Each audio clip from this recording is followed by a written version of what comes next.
How's it going, boys and girls? Data here, and it is time to check out the new Be a Pro trailer for NHL 21. Just about to premiere in about 60 seconds here on the EA NHL Sports YouTube channel. Very much looking forward to this because it'll be a huge upgrade to what we've had in recent years. I'm assuming that it's going to be something akin to the MLB The Show, Road to the Show kind of Be a Pro mode, and not the journey in FIFA 20 or FIFA, the last few FIFAs, where it's a very rigid script that if you don't achieve a certain thing, you have to go back and finish it again. I think it'll be like Road to the Show, where you'll have conversations with your manager, your performance will alter your position in the lineup, etc., just like how it's always been, but just a lot more cutscenes, as we're seeing on the screen right here. If you win the Calder Memorial Trophy, there's a little cutscene. I don't know how extensive the cutscenes will be, if there's going to be voice actors involved.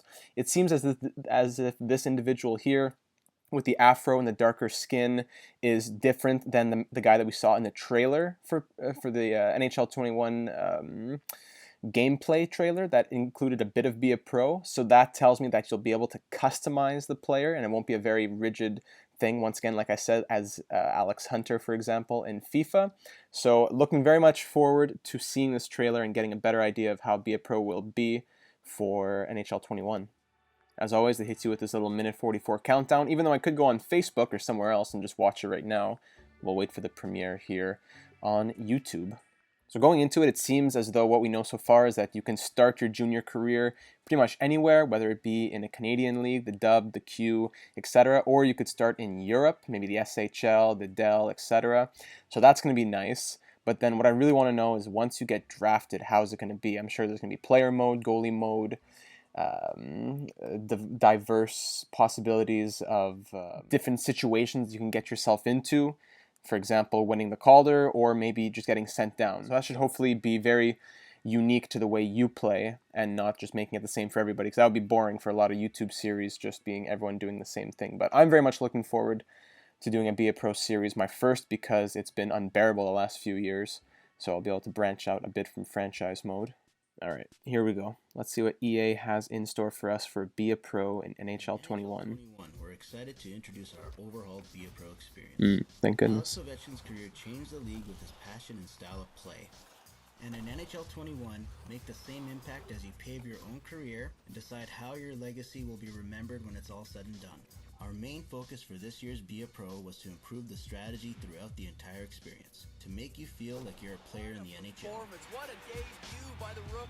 And like any player's career, it all stems from your performance and your relationships on and off the ice. Enter our all-new conversation system. You'll have hundreds of conversations. I really hope this isn't broken like Morale. Career, leading to thousands of different options, outcomes, and legacies for your pro. Okay. All conversations affect your likability in 3 different ways: teammate, management, and brand. And your likability affects how you're treated both on and off the ice. If you agree to go out on the town with your teammates, you'll see an uptick in your teammate likability. But then your management hates you, which is just broken. Brash comment to the media, which in turn builds your brand. But your management might not like that. It's all a balancing act, as you weigh your options. Yeah, but a broken balancing act. Depending on the context of the conversation, you can make 2 types of promises: a safe promise or a star promise. A safe promise will help build rapport with teammates and management slowly, and the adverse effect of breaking that promise will be low. Star promises are confident, more risky propositions that help build your brand outside of the ring, allowing you to acquire more endorsement deals for cash to buy personal rental gyms, car, luxury houses, and more. These external perks aren't just for vanity, though. They reward you with trait points that upgrade your player into a star. But with every risk comes a reward, or a consequence. They see that there are times, like every young player, there's ups and downs. If you make a bold promise and don't deliver, you will be negatively impacted on all your likability meters. But if you do deliver, your legacy will only grow. Just like in the real NHL, your pro will have to react and rise to the occasion in response to an in-game event. The coach will tap your shoulder on the bench and give you a contextual goal to accomplish in that game. They might challenge you to bury one on the man advantage, or maybe they'll want you to set the tone early with pucks on net and a few big hits.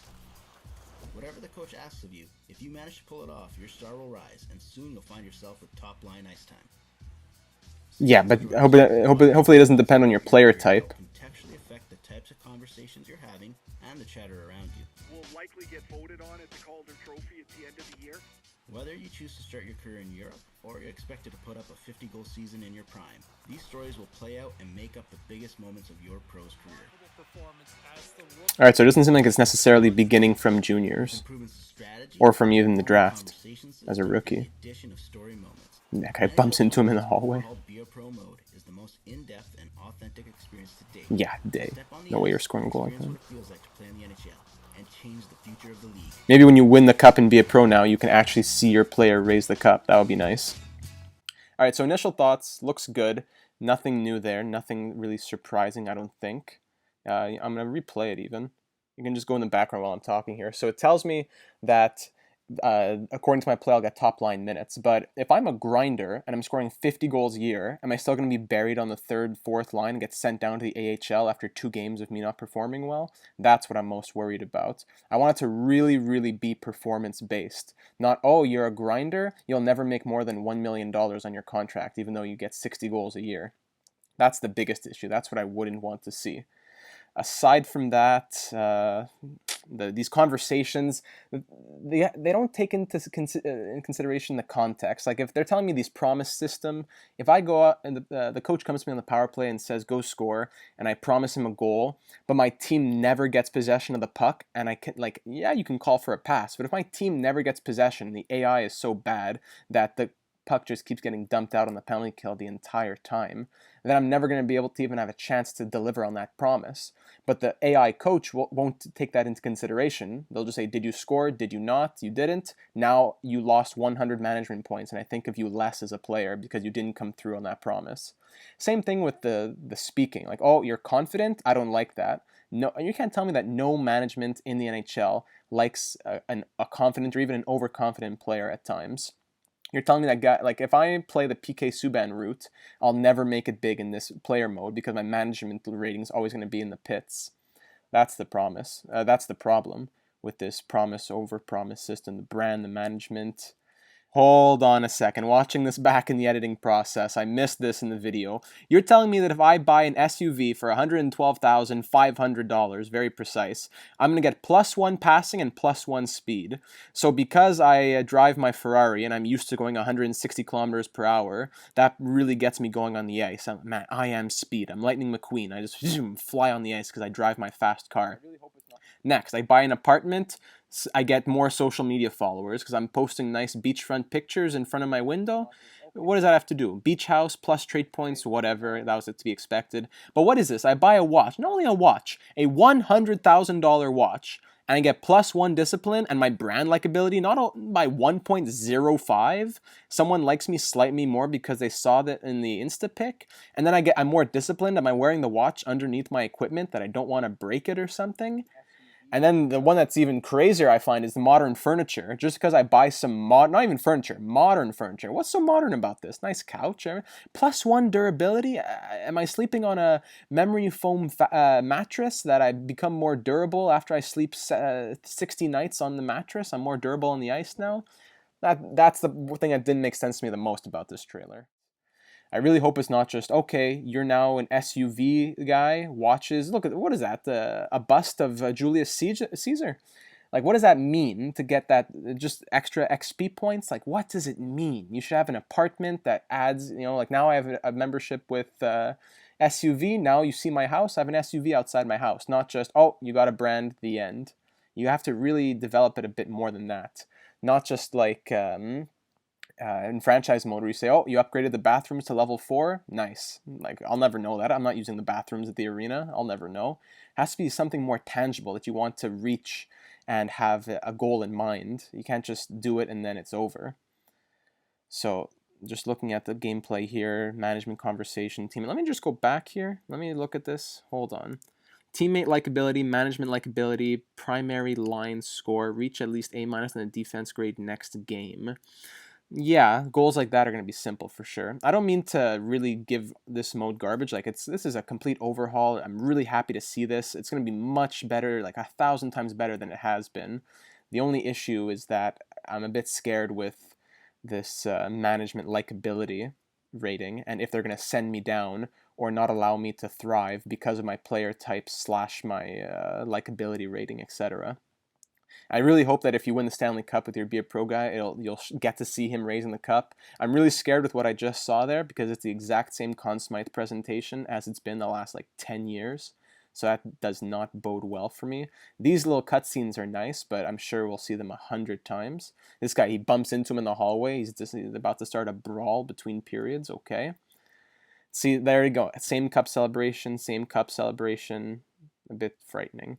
I see that there seems to be a woman character. I think I saw in the Hurricane, so that's nice. At least you can customize that, where it's not just you're a 17-year-old from Mississauga. You can actually be from anywhere and be anyone.